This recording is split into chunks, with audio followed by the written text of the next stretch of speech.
Ladies and gentlemen of Beirut and the worldwide audience of Al Mayadeen, Assalamu alaikum. Thank you very much for tuning in to what is the first in what I hope will be a long line of programs that I shall conduct for Al Mayadeen, dealing with issues of importance to our audience, issues in the Arab region itself and issues in the world which vitally affect the Arab region. And it's fitting that I should conduct the first show here in Beirut because 35 years ago, almost exactly to the day, I entered through the gates into the Arab and wider Muslim world for the very first time here in Beirut. I was then a young activist, like many of the people here in this studio audience. And I was drawn to Beirut at that time because of my involvement with the Palestinian cause. It was a very portentous beginning for me. It began a lifelong love affair with the Arab world, with the people, with the food, with Ferouz, with everything about the Arab world, good and bad. I became attracted almost as if it were a magnet. So I know this city as I know the back of my hand. And of course I've seen Lebanon in good days and bad. And I've seen the Arabs in general in good days and bad. And that's what I want to talk about today. The Arab Revolution, or the Arab Awakening, which back then, 35 years ago, seemed like a distant dream to me. And almost every day for the last 35 years, it seemed a dream perhaps even more distant than it had been when I began. But the revolution happened, and it is continuing. And sometimes it's 2 steps forward and 1 step back, and sometimes it's 2 steps forward and 3 steps back. But the revolution, like the process of labor and the birth of a child, once begun, cannot be reversed. At least that's my point of view. Of course, labor sometimes leads to a stillbirth, but most often, by the grace of God, it leads to a healthy birth, however difficult the labor has been. And that's how I see this era now in the Arab world. It's certainly difficult, the labor, in different places. Indeed, there have been few where it has been easy. But there are some people in the Arab world, actually quite a lot of people, who think there isn't a revolution at all, that somehow this is all a product of an international conspiracy, that the Arabs didn't actually want to change their political condition, that what will emerge at the end will be worse than what there was before. And of course there are people who think that it's all been a kind of fake, a kind of staged series of events with nothing changing. I want to deal with that first, canard first. I have just come from Tunisia in the last few days. The last time I was in Tunisia, a policeman called Zain al-Abidin, what's his second name? Ben Ali, a policeman, a traffic cop, who transformed himself into a kind of potentate, threw me out of the country. I was traveling across the Arab Maghreb with a big convoy of what turned out to be hundreds of vehicles headed for Gaza to break the siege on Gaza in 2009. We had some difficulties in most of the countries, but we had most difficulty in Tunisia under the policeman Ben Ali, who presided over whatever the holiday brochures said, a grim police state. They bundled me onto an aeroplane and dispatched me back to England without so much as a by your leave or asking if I even wanted to catch that flight, never mind to return to England at all. Our convoy was held up by armed policemen of the Ben Ali regime. Our convoy members were beaten up. Women dragged out of their beds in a hotel in Sfax, the great industrial city in Tunisia, and beaten up, black and blue, taken over the Libyan border and dumped in no man's land. The Tunisian regime forced us to drive across Tunisia with this huge convoy and old trucks at such a pace because they didn't want anybody in Tunisia to see us or know that we were there. When I was bundled on that plane, I was sent back to England. Who was waiting for me there in England? Sheikh Rashid Ghanouchi, who for more than 20 years had rotted away in political exile, unable to return to his homeland, his family growing up in a foreign country in London, unable to play any part in the civic, democratic, or political life of his country. But when I was in Tunisia a few days ago, I was received by Sheikh Rashid Ghanouchi with a red carpet and a brass band and a car, because, of course, the revolution which a young man began by immolating himself, setting fire to himself, set fire to the politics of the dictatorship in the country, and set fire to this region, about which more in a minute. So anybody who tells me that the revolution in Tunisia didn't mean anything is talking, as we say, through a hole in their hat. Of course, revolution is a process and not an event. It's not something that happens in a day and everything is different the day after. It's a process. The French Revolution took more than 10 years from its beginning to what you might describe as its ossification and decline. The Bolshevik Revolution in Russia, from October of 1917 to the end of the Civil War and the foreign intervention in the country in 1923, took 6 years. The Arab Revolution is a mere baby compared to these two revolutions. And of course, in Tunisia, not everything is rosy. Nothing transformed in that day. The economy did not pick up. Unemployment did not fall. People did not become rich or even richer. Arguably, in some cases, they became poorer because revolution can drive off the tourists, at least for a little while. Some tourists prefer to visit prison states, police states, because at least nobody picks their pocket in the souk. But if you had been with me in Tunisia and heard the babble of argument, debate, fierce polemic, I appeared on a platform with Sheikh Rashid Ghanouchi. He couldn't speak for 10 minutes because there was a demonstration in the hall of people disrupting his speech.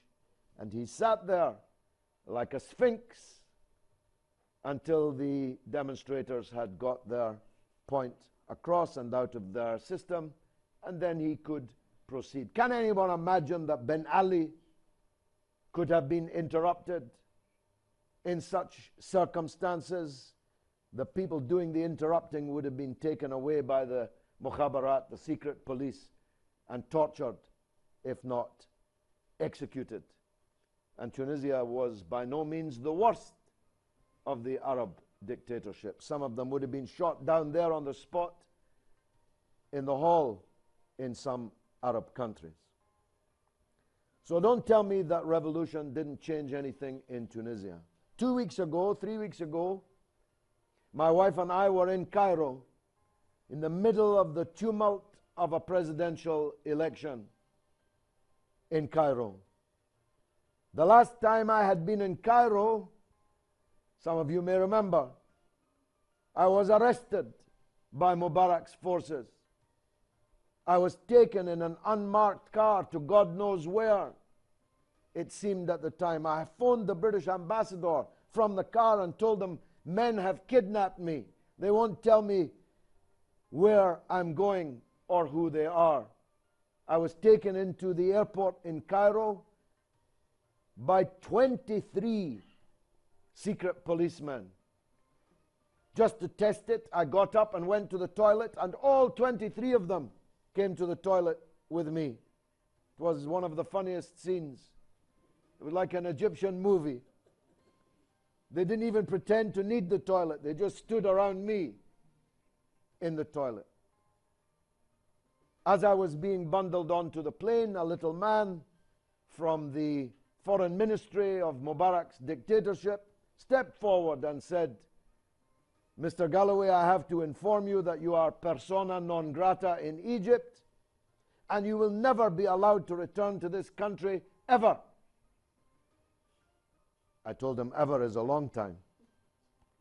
But here's my prediction, I said, that the day will come, sooner than you think, when it will be your boss, Mohammed Hosni Mubarak, who is persona non grata in Egypt, and I will be welcomed back to Cairo by the people of Egypt.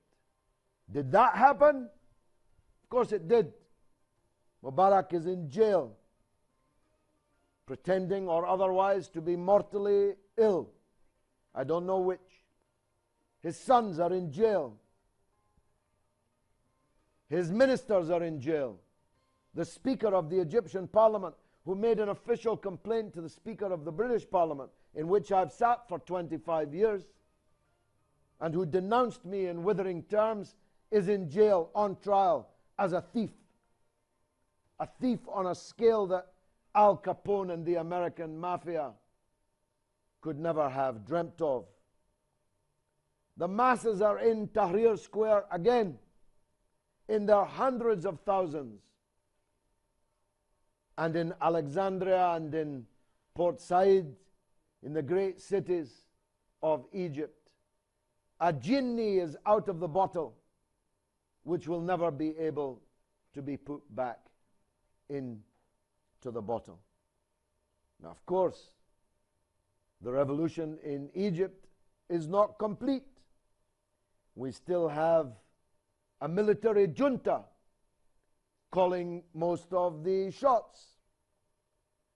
But remember what I said, that it's a process and not an event. The question is the dictatorship able to turn the clock back to the time when Mubarak was forced by the masses of Egypt to stand down? And of course the answer to that is no. For a start, there is an elected parliament in Egypt instead of a stooge parliament of puppets with a few independents like my friend Hamdin Sabahi, who came so close to making it into the last ballot for the presidency of Egypt. Of course, that parliament, freely elected, did not produce the results that many people would have liked, neither in its constitutional makeup nor in its performance since it was elected. But that's not the point. The point is the Egyptian people chose it. And they voted in overwhelming number for Islamist parties, principally the Ikhwan Muslimin, the Muslim Brotherhood, who won 50% of the seats in the parliament, and a force which came from apparently next to nowhere, the Salafist party, An-Nur, who won 25% of the seats. So 75% of the members in the Egyptian parliament are Islamists, while 95% of them were Mubarak stooges before, presiding in a country in which the Islamists were in prison being tortured, killed, disappeared, or exiled. I was received in Cairo, again with my wife, by Dr. Kamal Helbawi, Sheikh Dr. Kamal Helbawi. I spent 23 years with him in London, in exile, driving him around like a taxi driver. He had nothing, no prospects, no chance, apparently, of ever returning to his country, like Sheikh Rashid Ghanouchi, aforementioned.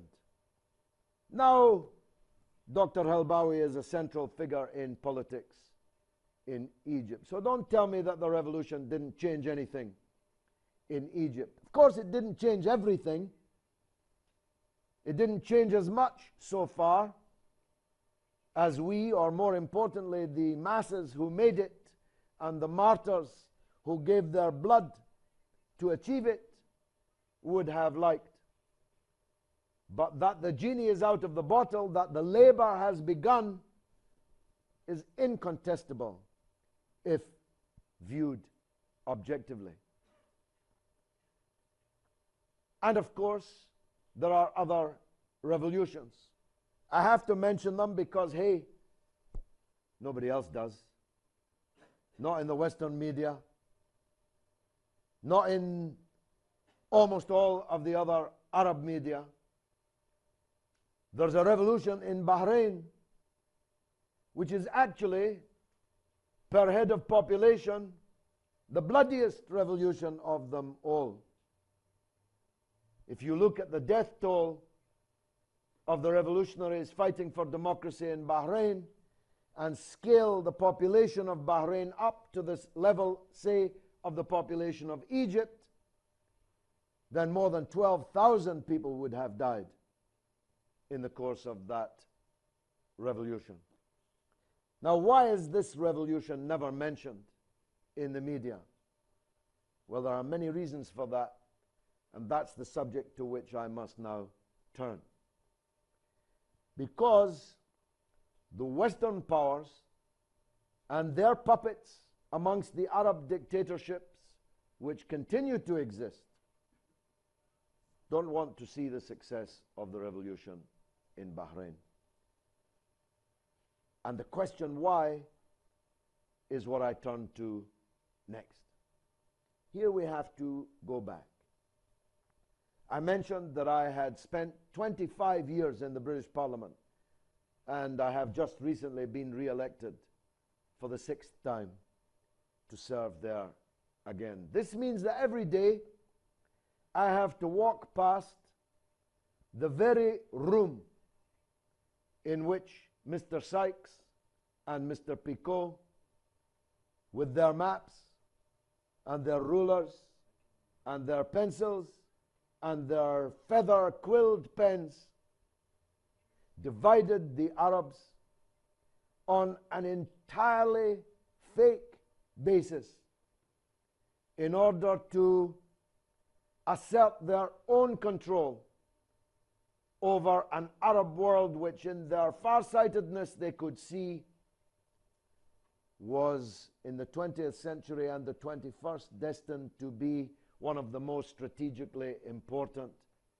and richest playgrounds for the big powers in the world.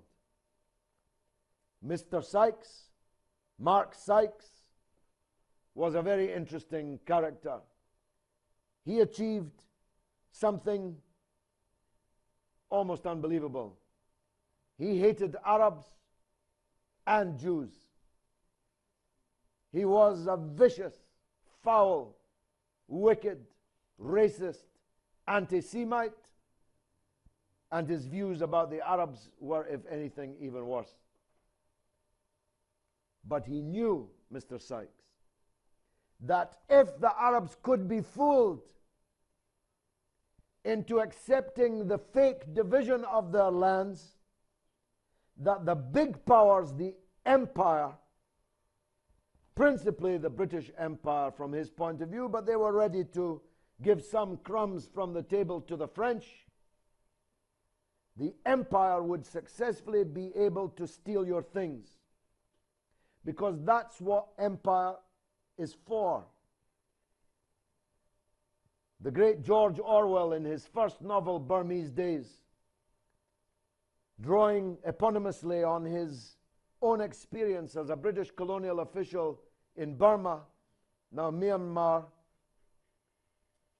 described it thus through the mouth of the principal character, Jim Florey, when he said, empire is about going to other people's countries and stealing their things. That's all it is about. Sometimes it's dressed up in other clothes, Christian clothes, civilizing clothes, humanitarian clothes, like today, the concept developed by Blair of humanitarian interventionism. This is what it's for, stealing your things. And if the Bahrain Revolution were to succeed and overthrow its tyranny, which has been there for 200 years or more, with a prime minister who was elected as prime minister, in quotes, in 1960. Can you believe it? They've had the same prime minister from 1960 to 2012, and nobody elected him.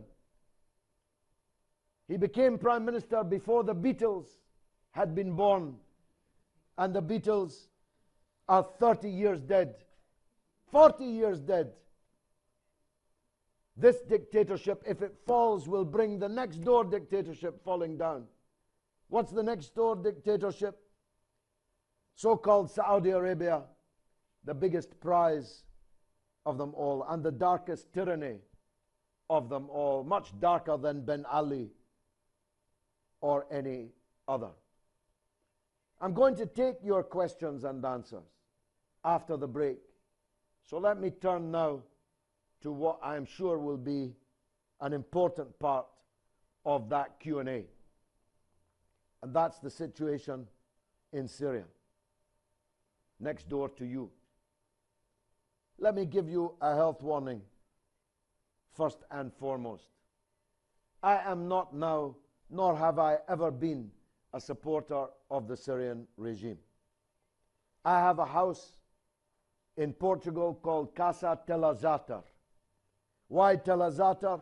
Because Telazatar refugee camp was the first Palestinian camp in which I ever operated. Who destroyed it? Who killed the people there? Lebanese people know the answer to that question. I spent all my life, God rest his soul, with President Yasser Arafat.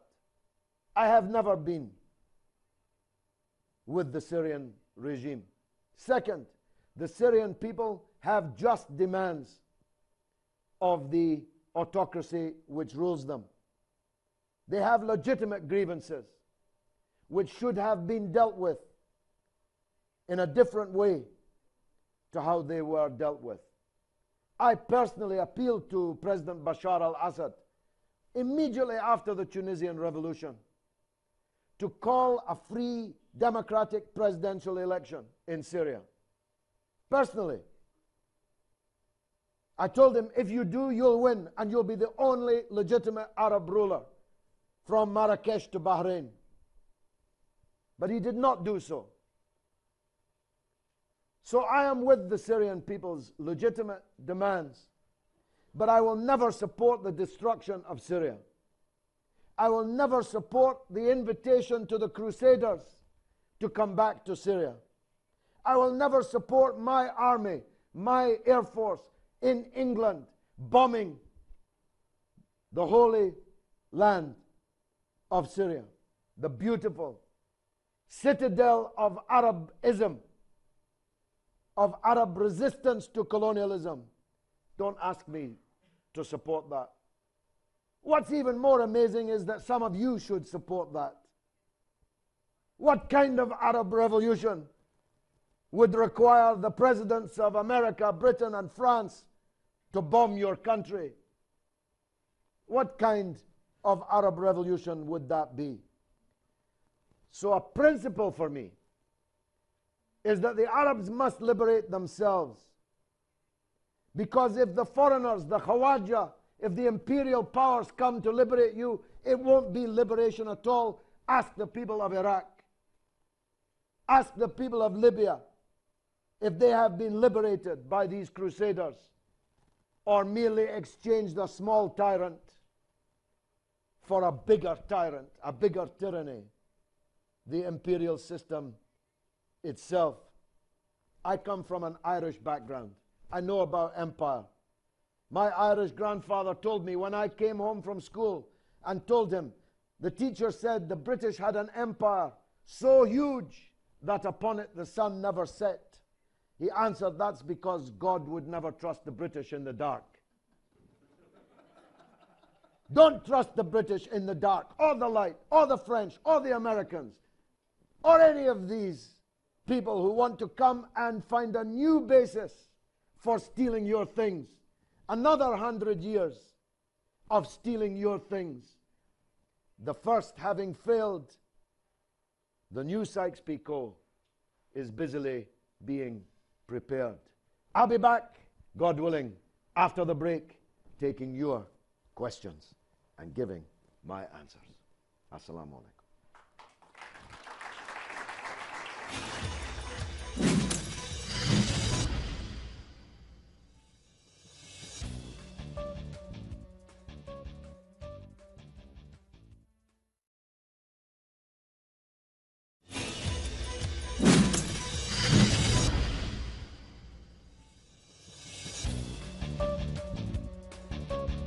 Assalamu alaikum, welcome back. Just before the break, I was getting into my stride. Believe me, I could talk for another 2 hours on that subject. Getting into my stride, talking about the Arab Revolution. Has there really been an Arab Revolution? Is it taking us forward or back, or both? And what's the meaning of the West's role in both the creation of what stood before and what might now be emerging in the process that I described rather than the event of the Arab Revolution? Now it's your turn. You can fire any questions at all at me, and all I can promise is to answer them truthfully. Whomsoever is offended. Nobody tells me what to say. Nobody would dream of trying to, and I may be wrong. But at least you should believe that I believe what I believe. I'm not saying it for any other purpose. So let's see an indication from the studio audience here of anyone who wishes to ask me a question. Yes, sir. My name is Dr. Hussein Gharbi, Middle East politics, teaching at the Lebanese University. I have 3 main points. One, regarding the revolution. The second, regarding the stealing things from the Arab world, the last point you mentioned before the break. And the third point regarding yourself, if you allow me. Welcome. So regarding the revolutions, we believe, you said it is a revolution. Certainly what happens is a popular movement. I don't call it revolutions at all. Simply because revolutions, they have leaderships to lead the people. What happens in the Arab world happened by natural movement of the people without having leadership to lead them. You compare them to the French and the Russian Revolution, Bolshevik ones, and you didn't mention even Iran because they had even leaderships. So the Arab world here, we had this movement without revolutions. The chaos we witness today in the Arab world, or the countries that they had these so-called revolutions, are in chaos today, simply because they lack leaderships. This is an important issue that you didn't highlight it at all. The second point is the stealing from the Western power, stealing what we have here. What we have here is only oil. And gas? Okay, yeah, products. Even more important. Products, yeah. So they are already taking it without revolutions. So they are not stealing it. They are taking it before the revolutions, or will they take it after the revolutions? What's happening really? What they are doing in the Arab world is dividing even more and more into sub-sectarian divisions and countries to keep this area in chaos for long time to come. So they are not stealing because they are already taken the stuff. The third point, you mentioned democracy. in your talk and your personal experience. We admire your work, Mr. Galloway, seriously. But sometimes when we see people standing in front of a dictator, telling him, "We salute you, Mr. President," sometimes we feel, okay, we have high hopes in this person. But when they salute a dictator, how could we then believe that the work is going or doing is really fruitful for the Arab world? And this is an issue that when we want to say democracy, we should be general against all tyrants. Even Yasser Arafat, your friend, in his own people, he was a leader, but he is no different from any other Arab leader. So Arab world is doomed by having such leadership, which is all of them are dictators, unfortunately. So how could you distinguish between one and another dictator in the Arab world? Thank you. I'm glad that you respect me, because God knows what you would have said if you didn't respect me. First of all, although I'm tired of explaining this, and you must, as a learned professor, have heard the explanation, I was saluting the Iraqi people, not their dictator. When the British government and businessmen were busily selling weapons and making money from Saddam Hussein, I was one of the few British politicians standing outside the Iraqi embassy protesting. When Saddam Hussein fired chemical weapons, gas, at the Kurdish people in Halabja, I was the only British politician to turn up outside the Iraqi embassy to protest. Of course, there were many who protested later when they wanted to use the crime of Halabja to commit an even bigger crime against the Iraqi people as a whole, but that's easy on the day and in the days of these attacks. And this is a matter of public record, and you as a professor know how to check it. Hansard records every word spoken by a British parliamentarian. Just look it up, and you will hear my views about the Iraqi dictatorship before the misquotation that you attribute to me. To describe Yasser Arafat as a dictator is absurd. Yasser Arafat, faults and all, you may consider him just like all the Arab leaders. I do not. But whether you're right or whether I'm right, Yasser Arafat commanded the support of the vast majority of the Palestinian people, both under occupation and scattered throughout the world. This is obvious. And indeed, when he returned to a small part of Palestine, he won the presidential elections in a landslide. He might have been wrong, he might have made mistakes, but to call him a dictator is absurd. The point about stealing your things is not just that they are buying your things, even under the dictatorships. They're buying them cheaply under the dictatorship. And worse, the profits made under the dictatorships are recycled to the Western powers who keep the dictators in power. Let's take Saudi Arabia, for example. Saudi Arabia has $6 trillion invested in the American stock exchange, and another $6 trillion in the American banking system.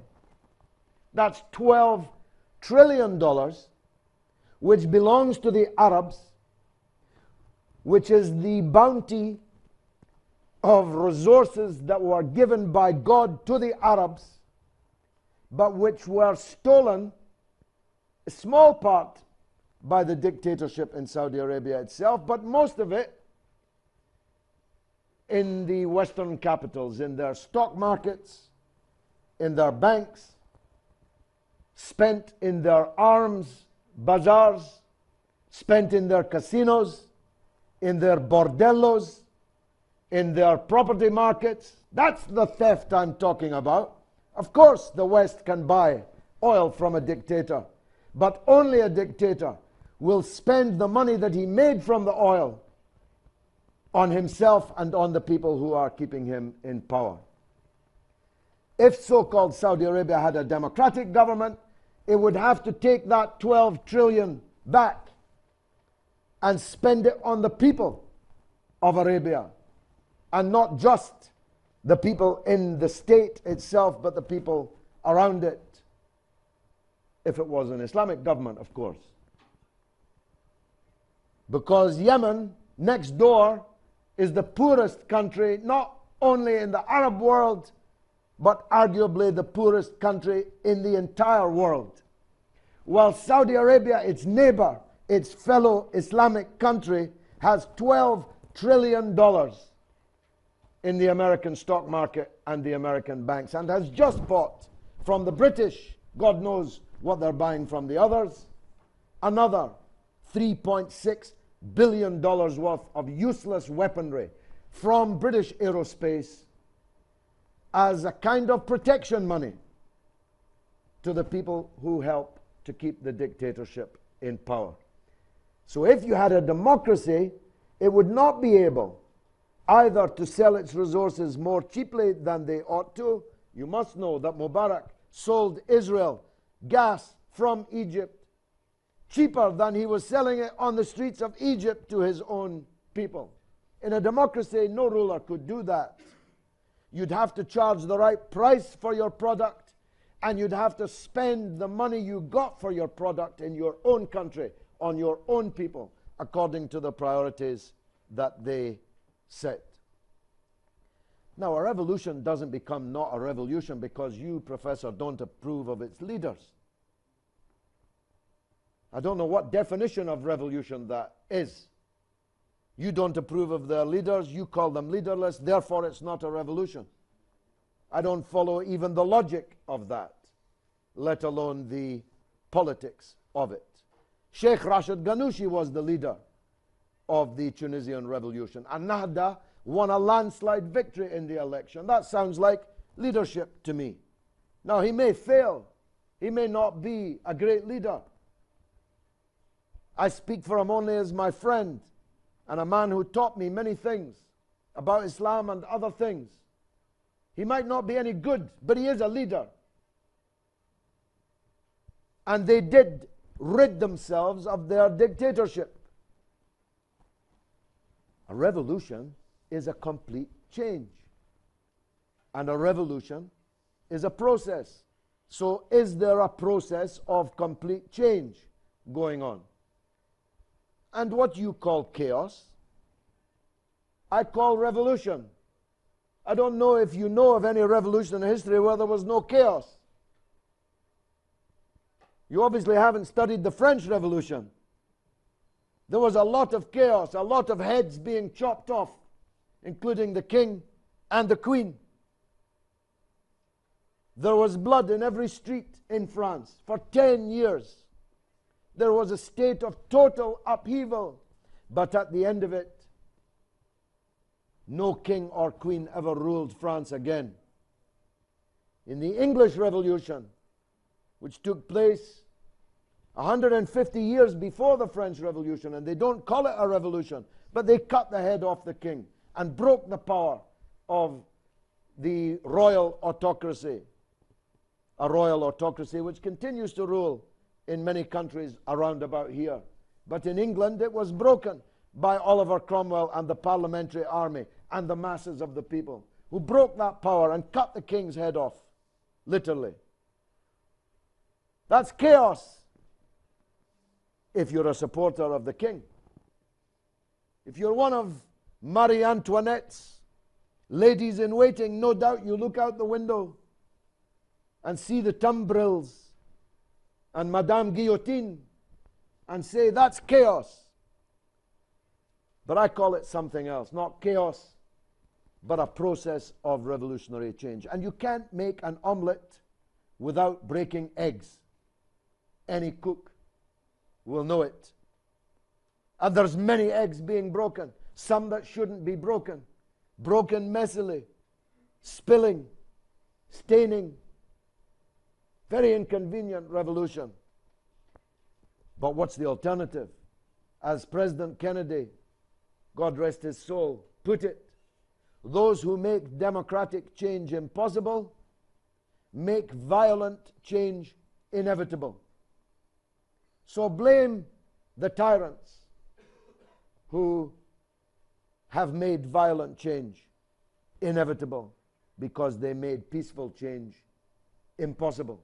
And on the subject of tyrants, I don't know what you, Professor, would call Saddam Hussein if you were face to face with him, but I chose to call him Mr. President. I thought it was a wise career move. A diplomatic one, yes. I believe in that. If I met the President of Syria, I'd call him Mr. President. If I met the King of Saudi Arabia, I'd call him Mr. King. That's just how you have to conduct your discourse. But I was meeting Saddam Hussein to try to bring an end to sanctions that were killing an Iraqi child every 6 minutes of every day and night, to punish the Iraqis for having a tyrant that we, the British, helped to put in power and strengthened consistently with weapons throughout his time, almost until the end. You have to deal with tyrants.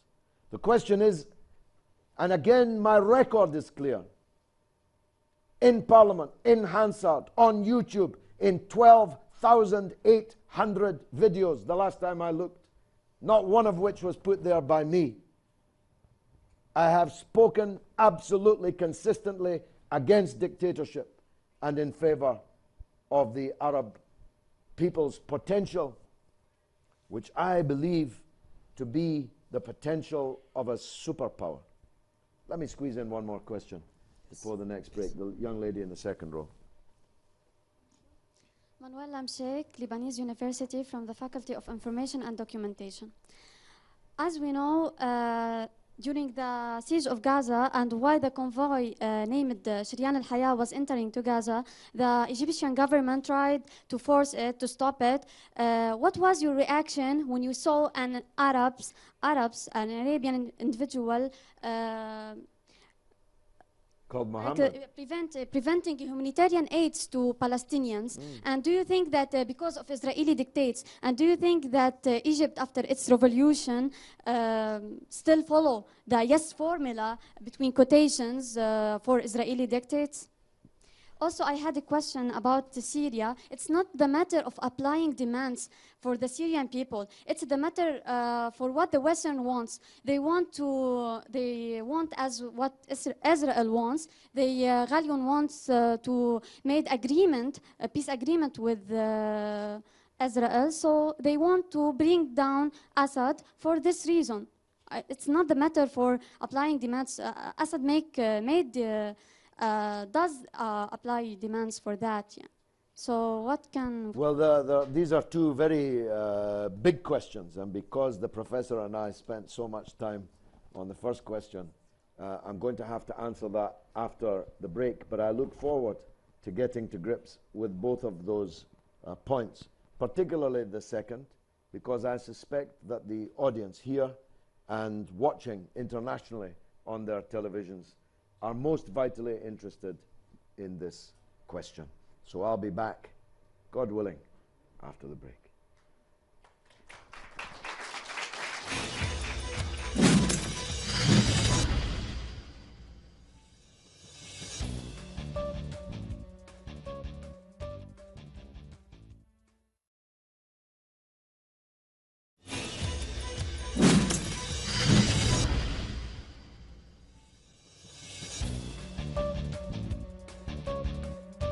Assalamu alaikum, welcome back. Now, before the break, I was asked a very important question about the situation in Syria, which allows me, I'm grateful to the young woman for the opportunity to dilate a little on how I see the situation there just across the Lebanese border in Syria.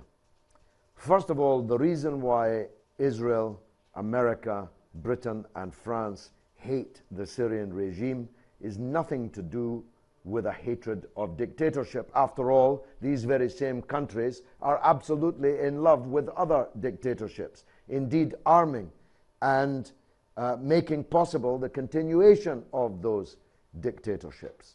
It's clearly not that. It's clearly not because there's one family rule in Syria, because we love the one family rule in Saudi Arabia and in Bahrain and elsewhere. It's clearly not the absence of democracy, because Saudi Arabia is the unfreest country on the entire planet, but it is the West's closest friend. Indeed, when Mrs. Clinton announced the Friends of Democratic Syria, even she had to change its title after a few days when it became apparent that the Friends of Democratic Syria were amongst the unfreest, undemocratic countries on the earth, in Qatar and in Saudi Arabia, to name just two. The real reason the West hates the Assad regime is because that regime doesn't follow their orders.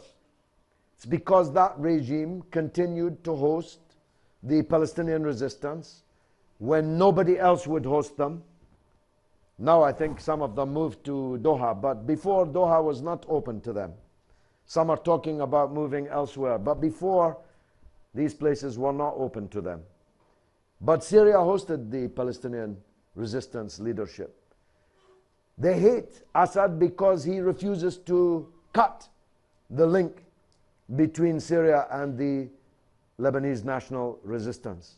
They hate Syria because it refuses to sign a surrender peace with Israel like the other so-called frontline states have done. They hate Syria because it refused to allow itself to be a base for an American invasion of Iraq, and didn't, from their point of view, sufficiently seal its border against the Iraqi resistance fighting that foreign occupation. They hate Syria because it refuses to accept that Israel can steal by force and annex a significant part of its national territory. These are the reasons why the West hates the Syrian regime. But that doesn't mean that the Syrian regime is not a tyranny. It is. The young woman says that Bashar started to deal with their demands. Maybe yes, maybe no. Certainly, far too late. Yes. Yeah, but it's too late, sister, to do that when the country's in flames. This should have been done 10 years ago when it was promised that it would be done. When Bashar was sleeping in the Queen's Palace in London and was a darling of the West. All these promises were made, but they were not kept. That's the problem. It's too late to have credibility in some of these reforms. Now, I support the Kofi Annan plan. So does Bashar.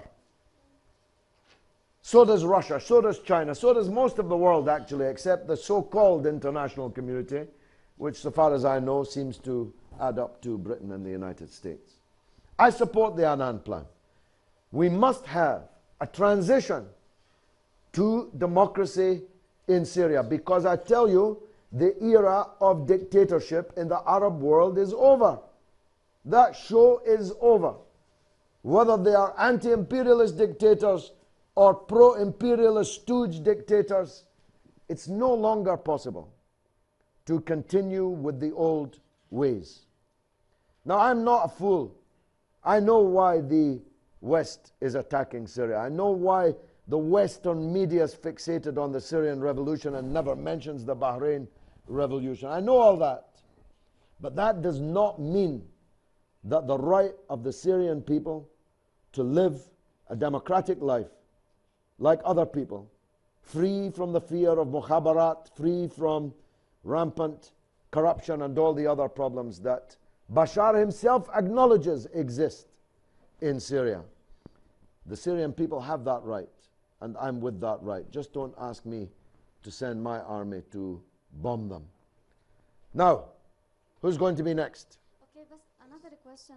Do you think that European countries and United States wants to bring down Assad as Saddam Hussein? Sure, they want As to. what happens for Saddam Hussein? They want to bring down Bashar for the reasons I mentioned, not because of dictatorship. They love dictatorship in the West. But that doesn't mean it's not a dictatorship. That just influences how we must approach the question. And I'm very clear about it. I'm for the democratic demands of the Syrian people, and I am against any foreign intervention in Syria. And you ought to be able to live with that, and the Syrian regime too. Yes, sir. Yes. السلام عليكم. عليكم السلام. دكتور حسان أشمر، مسؤول منظمات شبابية بحركة أمل. الثورة هي عملية مثل ما تفضلت، بروسيسي. هاي العملية ترتبط بثلاث أمور: الفكر والظلم والنتيجة. لا يمكن عزل النتيجة عن الثورة، والتاريخ يشهد على ذلك. منذ الدولة الإسلامية أيام الرسول صلى الله عليه وسلم بفكر القرآن الكريم واضطهاد موجود، ثورة أنتجت هذه الدولة. إلى أوروبا آراء المفكرين الإنجليز يلي أنتجوا الثورات يلي وصلتنا إلى أهم ديمقراطية بالنظام الدستوري. إلى فرنسا وآراء مونتسكيو، جون جاك روسو، فولتير وغيرهم، وأنتجت وثيقة حقوق الإنسان. إلى الثورة البولشفية وأنتجت أعظم أو القطب الأساسي في العالم في الفترة السابقة. إلى الثورة الإسلامية في إيران التي استندت أيضا إلى فكر الإمام الخميني وولاية الفقيه، وأنتجت جمهورية إسلامية باتت اليوم تكاد تصبح في مصاف الدول العظمى إذا لم نبالغ. طيب، إذا نظرنا إلى الثورات العربية من هذا المنطق التاريخي يلي عم نستشهد فيه، أين هو الفكر الذي تستند إليه هذه الثورات؟ إذا كان الفكر الإسلامي فيجب هذه الثورات أن تنطلق من مكة ومن الحجاز بداية. ما هي النتائج؟ الاضطهاد موجود، هذا مبرر، ولكن ما هي النتائج؟ كل من هذه الثورات سواء في تونس، ما هي النتيجة؟ أن يظهر الرئيس ويقول أصبح بإمكان الرجال في تونس أن يتزوجوا 4. هل هذه أهم نتائج الثورة التونسية؟ في ليبيا ما الذي حصل؟ استجداء حلف الناتو وتقسيم ليبيا إلى دويلات. إذا أردنا أن ننظر إلى سوريا، إذا أردنا أن نسأل من هي الدولة المقاومة الوحيدة في العالم العربي، هي سوريا. ولا أقول لبنان. لماذا؟ لأن لبنان هو بنصفه مقاوم. فلتكون الأمور بصراحة، نصف الشعب مع المقاومة والنصف الآخر في مكان أو في وادي آخر. في سوريا دولة وشعب ومؤسسات مع المقاومة. والثورة في سوريا لم تنطلق لا من المؤسسات ولا حتى من المدن الأساسية ومكان الحكم والنظام، بل انطلقت من الأطراف. وهذا ما يظهر بشكل واضح أن الهجمة هي خارجية على سوريا وليست من الداخل أبدا، خاصة أن المجموعات التي تقاتل النظام تطلب المعونة من إسرائيل لكي تحرر سوريا من نظامها المقاوم. فأين هي نتائج هذه الثروة؟ تخبط في مصر نراه كل يوم، رأي آخر لكي يستجدوا الشعب للتصويت لرئيس جمهورية، كل يوم موقف جديد، كل يوم محاولة لمصادرة الثورات. حمدين صباحي تفوق بشكل لم يكن أحد يتوقعه، لم يكن من المتوقع أبدا أن يبلغ هذا المكان، ورغم ذلك يتم إقصاؤه. والآن مصر يحاولون وضع 3 قواعد فيها شفيق والمجلس العسكري، الإسلاميين والقوميين. لا يمكن أن يتفق 2. هناك مواجهة حكمية بين على الأقل 2 من هؤلاء ال3. نتائج الثورة غير واضحة برأيكم ما هو الفكر الذي تستند إليه وما هي النتائج الهامة بالنسبة لهذه الثورات طالما أن الاضطهاد والظلم موجود في كل مكان في العالم العربي؟ وشكرا. Well, the French Revolution happened in 1789, and in 1977, a friend of mine asked the Chinese leader, Zhou Enlai, the foreign minister of China, what do you think is the significance of the French Revolution? And Zhou Enlai answered, it's too early to say, 300 years later. It's too early to say what the end result of these Arab revolutions will be. Far, far too early. A revolution occurs when the people decide that they will no longer be ruled in the old way, and when the rulers can no longer rule in the old way. That's all a revolution is. Its outcome is not predetermined, neither is it even, and neither is it always necessarily good. You can have a revolution and end up with something worse than you had before. That's possible. And it's also possible in the Arab countries. In Libya, for example, Gaddafi was, in my opinion, stark raving mad. He was a complete disaster as a leader. But the Libyan revolution has produced a worse outcome even than Gaddafi. And that's very hard to imagine if you knew Libya as I knew it. So the outcome is not predetermined, neither can it be predicted. And it's far too early to say what the eventual outcome will be. In the case of Libya, I think there will be 3 Libyas or 5 Libyas or a succession of emirates. As a matter of fact, the West would quite like all the Arab countries to break up into small emirates. The better to be divided and ruled and robbed. So, not every revolution departs from the same ideological platform. The Tunisian revolution contained people who were communists, leftists, liberals, Islamists, Salafists. All of them wanted rid of the dictatorship, and they got rid of the dictatorship. And now Tunisia is a very, very fierce melting pot, contest of ideas. And that's what I mean by democracy. As Mr. Churchill said, democracy is the worst form of government apart from all the others. And that's what I believe.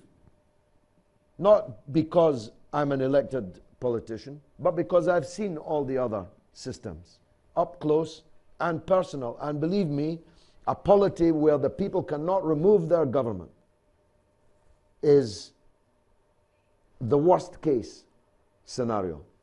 Because even if the dictator starts out good, with great intentions, and with great strength, charisma, wisdom, he will not end up that way. And most dictators don't start that way either. So I feel that these revolutions are real.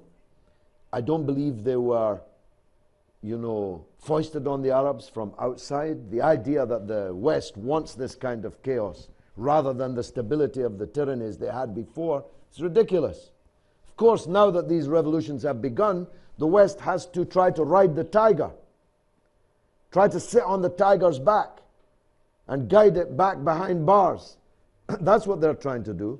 And they have some very important and powerful tools at their disposal, which I'll be dealing with in a subsequent program. The new Sykes-Picot of the division of the Arab world on a confessional, a sectarian basis. This is one of their main new projects. But they want to ride the tiger. The question is the tiger going to allow them to ride on its back and go back behind the bars? Let me squeeze in one more question, if I may. Yes, the gentleman at the back.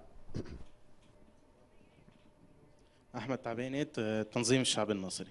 بس في عندي 3 نقط بدي أحكي فيها. أولاً مع كل ثورة بكل بلد عم بيقولوا سوريا أولاً، ليبيا أولاً، تونس أولاً. وجامعة الدول العربية بتدعي الدول الخارج والدول الأجنبية لحتى تيجي تحارب هالثورة هالنظام.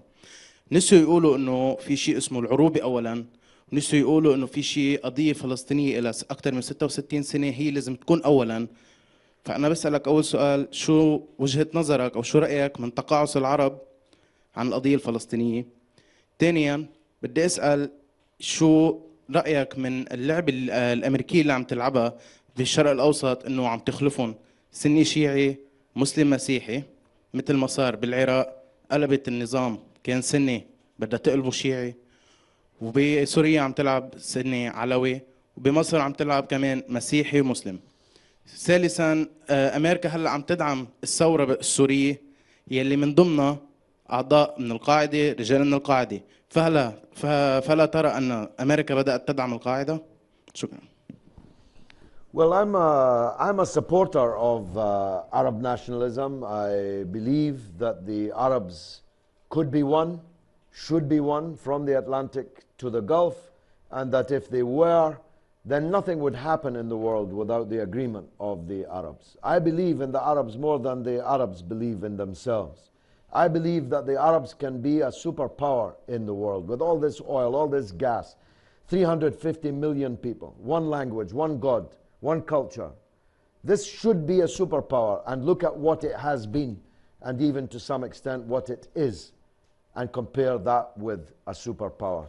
And you can see the distance that we still have to travel. I'm going to deal with the issue of sectarianism and confessionalism in a subsequent program. So I won't deal with that point now. But there is no doubt that the principal purpose of Balfour and Sykes and Picot and subsequent imperial intervention in the Arab world was to keep the Arabs divided and therefore weak, so that they could steal your things and make sure no one else from a rival empire could steal your things. This is my thesis that I have advanced all of my involvement over these 35 years with the Arabs. But the key point is, why did the Arabs accept 100 years of Sykes-Picot? They could have, as the Iranian people did, risen up in their millions and swept it away. But they didn't. They played the Sykes-Picot game. They salute the flags drawn for them by two Europeans in my workplace in London. They worship the state forms invented by two Europeans in my workplace in London. That's the real big question. Because if we don't know why the Arabs fell for it for so long, we don't know if they'll fall for the next Sykes-Picot, Sykes-Picot 2, which is already on its way. God willing, I'll be back after the break.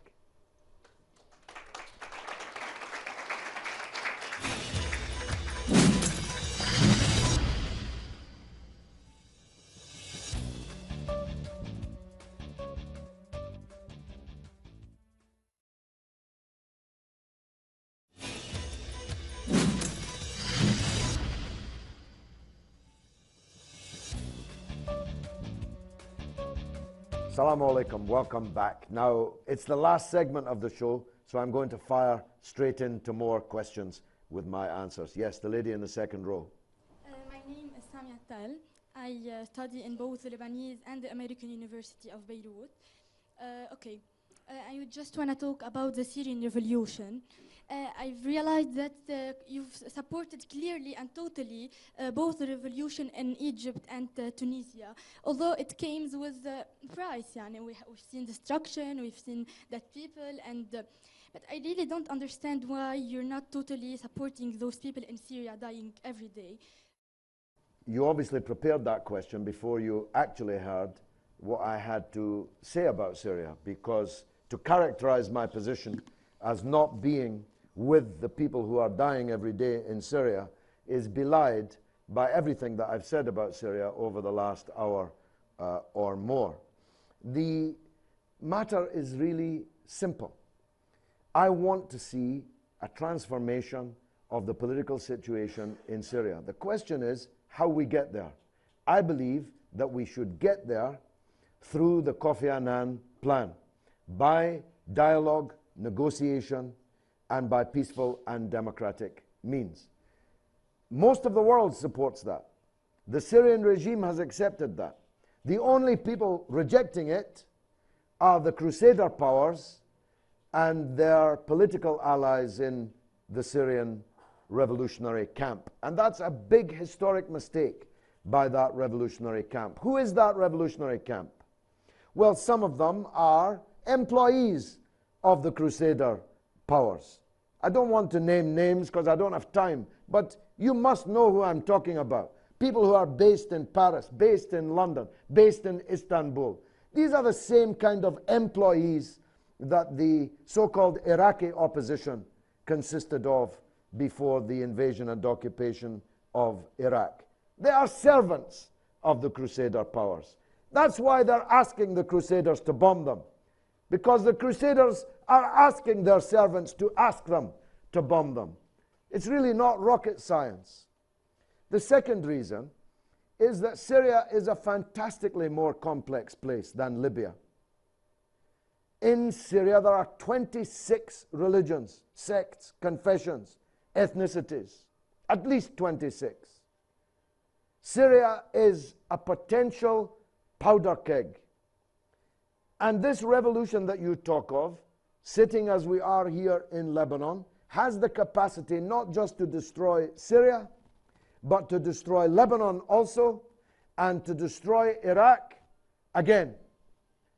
So don't make light of the huge fault lines which exist amongst the people of Syria. There are millions of Syrians who hate their regime, but there are millions of Syrians who don't hate their regime. They're Syrians too, and they're dying too, by the way. Who is the Syrian army? They are the sons of Syrians. They didn't even volunteer for the army. They had to serve in the army. But they're being killed and dismembered and mutilated also. So let's care about all the Syrian people, whether with the regime, against the regime, or somewhere in the middle, and try to find a political process that will take us forward. Yes, sir, in the fourth row. أحمد حسن محامي المؤتمر الشعبي اللبناني. مستر جالوي، بداية لابد لنا من أن نستعرض أن الغرب ومنذ الفتح الإسلامي للمنطقة في 635 ميلادية يسعى إلى السيطرة عليها واحتلالها وتقسيمها. فمن هنا يجب أن ندرك حجم المخطط الذي يفكر به الغرب للسيطرة على المنطقة. أنا من مؤيدي الثورات العربية، ومن المؤيدي كلامك حول أن الثورات لم تنتهي بعد لتبيان نتائجها، نتائج سوف تأتي لاحقا. أنا معك، ولكنك استشهدت بالإسلاميين الإسلام السياسي كقادة للثورة في تونس، مع أنك تعلم جيدا أن قادة الثورة في تونس هم الشعب التونسي وليس فرق الإسلام السياسي. لأن راشد الغنوشي لو كان يريد الثورة لما صار الشعب التونسي. الشعب صار على الظلم وعلى الطغيان. وكذلك في مصر، فإن الشعب المصري وصل إلى مرحلة لم يعد يستطيع أن يصبر على هكذا نظام يحكم، على هكذا نظام صديق لإسرائيل. من هنا فأنا أتكلم حول الوضع في سوريا، أنا أنظر إليها من بوابة إسرائيل بغض النظر عن محاسن النظام أو مساوئ النظام، وأنا أؤيدك في هذا الفكر. ولكن ألا ترى أن الغرب يحاول إعادة إحياء مخطط الشرق الأوسط الجديد من خلال الدخول عبر هذه الثورات المجيدة في بعض الدول للسيطرة وللتقسيم؟ سؤال ثاني، البحرين، ما رأيك بالطريقة التي يتم التعامل بها مع الثوار في البحرين؟ وأنا تكلمت حضرتك عن النظام السعودي ومساوئ النظام وغيره، ولكن الثورة في البحرين أليس من الأجدى أن تكون ثورة شعبية ولا ينظر إليها بالمنظار الطائفي كي لا تحرف عن مسارها وتتحول إلى فتنة؟ شكرا.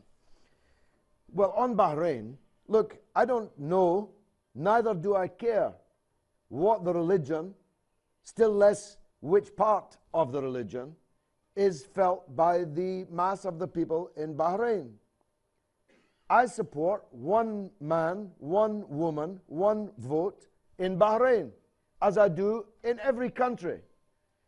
If the majority of people in Bahrain are Shiites, well, people just have to live with that, get over it. There are many countries where all the people are not Shiites. And they have one man, one woman, one vote rights also. You wouldn't say we shouldn't have one man, one woman, one vote in Egypt because all the Muslims are Sunnis in Egypt. That's immaterial. Democracy means the people choosing their government and having the ability to remove it. And they are drowning the revolution in Bahrain in blood, not because they're Shiites. They love Shiites. They loved the Shah of Persia. He was a Shiite. They loved al-Maliki and the other regimes that they installed in Iraq. And they were Shiites. They hate Sayyid Hassan Nasrallah because he's a different kind of Shiite. He's a Shiite who refuses their orders and refuses to do their work for them. The West doesn't care or even know what is a Shiite. Believe me about that. They have no idea what is a Shiite. They just know that they're with this and against that, because this and that are different things. Now, look, I'm not an Islamist, still less a radical Islamist. I wish the hero of all the Arabs from Marrakesh to Bahrain was Comandante Che Guevara. I wish that, but it's not true. And it's not my business. It's not my business who the Arabs choose in their elections. And with respect, it's not your business who the Tunisian people chose. But they chose Sheikh Rashid Ghannouchi. So don't tell me that he was not involved in the revolution. If the people voted for him en masse, in overwhelming number, that must be because that's the direction that they want to follow. Now, I'm glad that they did in Tunisia. I'm not so glad that they followed the path that they did in Egypt. I wish that Hamdin Sabahi had been the president or Abul Futuh had been the president. But that's, in the end, not my business. Okay, next to you, the lady in front of you. Fatima Abu Nasif, a PR student from the Lebanese International University. First of all, thank you for your insight, given your long history with our region. And I just have a very quick question. To what extent do you believe that the Arab revolutions have a relieving effect on the Palestinian struggle with the Israeli occupation? Well, I believe that the Arab revolution will ultimately strengthen the Palestinian cause, because if you have democratic governments in the Arab world, they will have to respond to the public opinion in the Arab world, which is overwhelmingly in support of solidarity with the Palestinian people. But the cause has become lost in this tremendous turmoil around the Arab revolution. But I believe that that is a temporary thing. And once the Palestinians get their act back together and unify themselves and speak with one voice, one address, then I believe that that will be ultimately to the benefit. I'm trying to get as many people in as I can. The gentleman in the blue shirt. فريد ياسين رئيس منظمة شباب الاتحاد. مما لا شك فيه أن المجتمعات العربية كانت بحاجة للإصلاحات السياسية والاجتماعية والاقتصادية، خاصة في الدول التي حصل فيها الحراك والتي لا زال يحصل فيها حراك حتى الآن، وفي الدول الأخرى التي تتفلسف علينا بالحرية والديمقراطية أمثال السعودية وقطر والكويت وغيرها من دول الخليج. وأن الهدف الأساسي لهذا الحراك الشعبي كان الحرية والعدالة الاجتماعية، ولكن ما حصل هو انحراف لتحقيق هذه الأهداف ووصول الإسلاميين إلى الحكم. وبالتالي الإسلاميين في حال وصلوا في بعض الدول إلى الحكم سيؤثر سلبا على المجتمع العربي، خاصة أن المجتمع العربي هو مجتمع تعددي من ناحية الأديان والمذاهب، المسيحي والمسلم والسني والشيعي. وحضرتك راشد الغنوشي تحدثت عنه أنه هو قائد للثورة.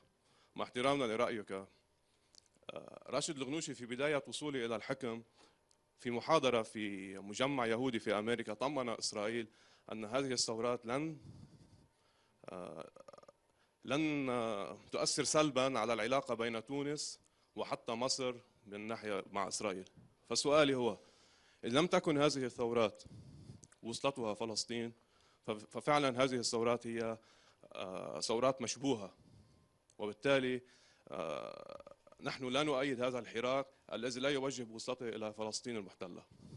والسؤال هل ما يحصل من وصول الإسلاميين ودعمهم ماديا من الخليج العربي وإعلاميا وسياسيا وعسكريا كما حصل في ليبيا وما يحصل في سوريا من الغرب كان الأوروبي والأمريكي وما خلفه من حركات صهيونية، هل هذه ستؤدي إلى تفتيت الوطن العربي أكثر ما هو مفتت وإنشاء دول إسلامية أو إمارات إسلامية تؤدي في النهاية إلى تحقيق الشرق الأوسط الجديد بشكله الإسلامي والابتعاد كليا عن المشروع العربي المتكامل الذي يؤدي إلى الوحدة العربية وبالتالي تحرير فلسطين؟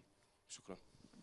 Okay, listen, the Arabs will get the governments that they choose and that they therefore deserve. We may not like them, but that isn't the point. Ghanouchi won the election. Whatever he said at a symposium in America and what he said is being widely distorted will be judged by the Tunisian people the next time they have an election. The Islamists are not inserting themselves into power. They are being voted into power. And by the way, one of the reasons they are being voted into power is because of the pathetic failure of the rival schools of thought in the Arab world. The Baathists ruled Syria and Iraq for decades and couldn't even unite themselves, never mind unite the Arabs. The Arab nationalists, the socialists, the communists have all failed. That's why people are choosing Islamists. And it ill behoves people who have their affection for these failed systems to describe political Islam in the way that they do. People are entitled to choose Islam as their political leadership. It might not work. And if it doesn't work, believe me, in a democracy, they will tire of it. One last question, the young lady in the hijab at the front. No, I can't let you in again. No, last question, please. No, last. There's only 1 minute left. You're bringing the show into chaos. Quickly, madam. ميمروة كلية العالم والتوثيق الجامعة اللبنانية. كل سنة ب 14 أيار عم نتذكر القضية الفلسطينية يلي صارت ب 48 وعم نتذكر وقت الأطفال فلسطين بعتوا أطفال إسرائيل بعتوا لأطفال فلسطين صواريخ هذه هدية لكم يا أطفال فلسطين. كل شو؟ يلي هو إنه الفكرة بعتوها على الصواريخ. السؤال نحن اليوم وين بنشوف أو أنت بالأحرى وين بتشوف موقع حركة حماس بين الحركات الإسلامية؟ Well, look, the last word on my lips on this earth will be Palestine. I will never forget Palestine. I entered this region for Palestine, and I will exit this world, hopefully with my boots on, and still talking to the last breath about Palestine. I'm not a supporter of Hamas, but I am a supporter of democracy. And the only people entitled to choose the leadership of the Palestinian people are the Palestinian people themselves. Not their enemies, not those who fund their enemies and arm their enemies, not those who made the disaster that the Palestinians have suffered possible in the first place. So if the Palestinians choose Hamas, they have the right to do so, and everyone must respect it. I've run out of time. I've got 1 extra minute. Who am I going to take? The gentleman right at the back. Sorry for those who didn't get in. Go ahead. حسين جعفر حركة الشعب. الثورة بمصر قامت تحت ظل شعار مشهور هو الشعب يريد إسقاط النظام، وهي تعثرت لأنها اكتفت بإسقاط الرئيس من دون إسقاط النظام فعليا. في الثورة في سوريا النظام نوعا ما سقط والرئيس بقى، ولكن ثورة لم تتوقف. هذا يعني أن الشعب العربي حين يذهب للانتخابات يذهب لاختيار رئيس أكثر من الاختيار برنامج، وحين ذهب إلى في الثورات ذهب إلى إسقاط اسم رئيس من دون أن يكترث بإسقاط ذلك النظام. ألا تعتقد أن المشكلة في العالم العربي هي مشكلة وعي سياسي لدى الشعب؟ وسؤال آخر، إذا كنت تعتبر الرئيس السوري بشار الأسد ديكتاتوري، هل إذا حدثت انتخابات جديدة وشاركت فيها أطياف المعارضة ونجح هذا الرئيس هل يصبح حينها ديمقراطي أم يبقى ديكتاتوري؟ شكرا. I don't know who the Syrian people will elect, but whoever they elect, I will salute them because they will be the choice of the Syrian people. I don't know if it would be Bashar. It would have been if he'd had the election when I advised him to have it. I'm absolutely sure about that. But whomsoever the Arab people choose as their leaders will have my respect. I've got to repeat something I said earlier. I believe in the Arabs more often, it seems, than the Arabs believe in themselves. If you think the Arabs have a low level of political awareness, you've never visited Britain. You've never visited the United States. You've never visited any of these other democratic countries. If you think the Arabs vote for a president rather than a program, believe me, nobody's voting for a program in Britain. Nobody even reads the program. Nobody even broadcasts the program. The Arabs have fantastic potential. In Egypt, the man who sweeps the street at Fishawi in the Khan Khalili market is a politician. I never met an Arab anywhere who wasn't a politician. Believe in yourselves. Stand up and believe in yourselves. Stop waiting for somebody else, waiting for Godot, waiting for the Khawaja to come and liberate you, waiting for the foreigners to liberate Palestine. Do it yourselves. You can do it. I believe in the Arabs. Wassalamu alaikum. Thank you very much indeed.